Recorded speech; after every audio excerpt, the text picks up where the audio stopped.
So how do I spend over $5,000 a day on Facebook profitably for my agency? A lot of agency owners can't say that because they're scared to spend money on paid ads because their back end is not good. Their KPIs are not good. Their retention rates are not good. Their fulfillment's not good. They're playing the churn rate. Most agencies are churn and burn. How to spend $5K plus a day on Facebook ads and I'm still profitable at the end of the month, okay? The reason why is because of a couple of things. Number one is the sales process, and number two is the acquisition, okay? And those two things work hand in hand together to make sure that everything is obviously viable, good LTV, good qualification, good sales process, right? So usually when people click my ads, I have two facets that people can go through. And I actually just relaunched my second offer that I used to run a year ago. So I'm going to get into that. Now, the first thing I run is just straight to a booked call, okay? I run ads straight to a booked call. And based on show rates, closing rates, that is break even to a little bit of profit, right? Now that we spend about $4,000 a day on.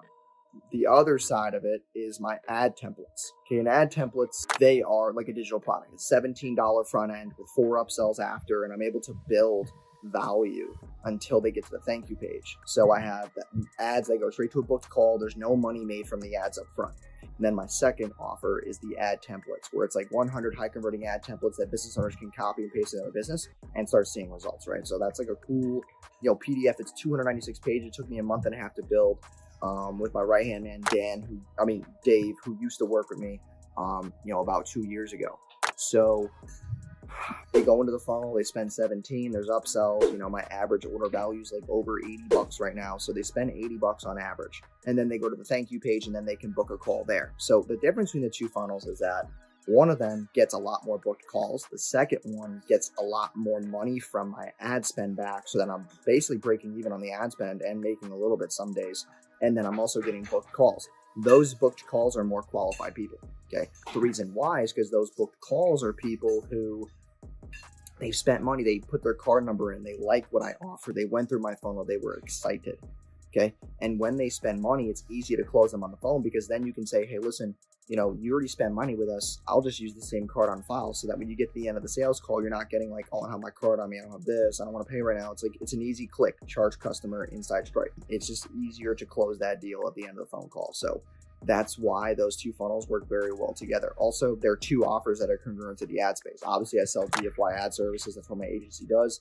So both offers are congruent. It's not like I'm running like another offer that has to do with like a webinar script or something like that. That's not crazy congruent. It's very narrow for business owners who only want to run a webinar. It's just very narrow.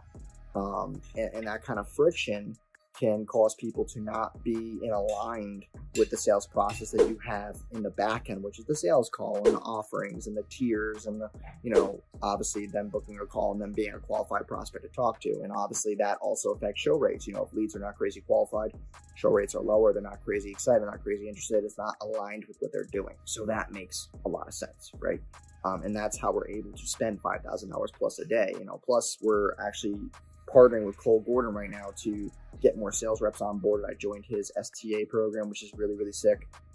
It's mostly for business owners doing over like $250K a month. They need more sales reps, they need to scale, and I joined it. So I'm very excited about that because I want to get the sales department off my hands. I feel like I'm getting tied to that right now, and I want to focus more on money making things in order to scale and get more clients and obviously optimize the entire sales process.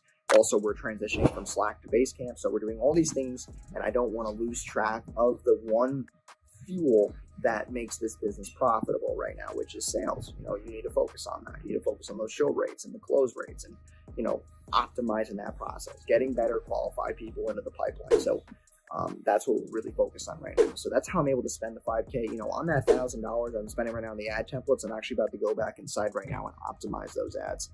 I have to use Wicked Reports to check out the tracking and whatnot and see what's actually working and what's not so that I can then optimize that thing moving forward. And now I can see, the entire sales process for that. And then, try to break even on that ad spend, get more people on the email list, start turning those people into buyers, because that is what makes money on an LTV basis. That's what I look for. I don't look for making money tomorrow, making money in 7 days. I'm looking to make money every 30 days at least on that, email subscriber. So, and then we just hired somebody who used to run Jason Capital's email list. He's, running ours now. So we're going to start pulling some more money from email, and I'm excited about it. So, I'm obviously going to be, giving you guys valuable videos along the way as we, scale this thing out and I implement more tactics and strategies that you guys can obviously copy and paste it for yourself. If you're thinking about your own front end offer, like I have my ad templates that are 17 bucks, think about something that your prospect would want right now as a tease. So like if you work with a lot of clients, for example, that, you help business owners, coaches, consultants with webinars, then you should sell a webinar script or webinar template. And then your upsells could be like, hey, here's the slides. Hey, here's the funnel, like all these different things. Here's the automation, here's the text and email reminders. Here's what we do to have high show rates. Like all those little things can be a very, very big value to your, ideal avatar on the back end of what you're selling as that high ticket program. So just think about that. It's not crazy hard to sell a digital product right now, and it helps you at least minimize your ad spend, get more qualified prospects, and scale. So thank you guys for coming to today's video. Like, comment, and subscribe. Appreciate the support recently, and I'll see you guys in tomorrow's video. Peace.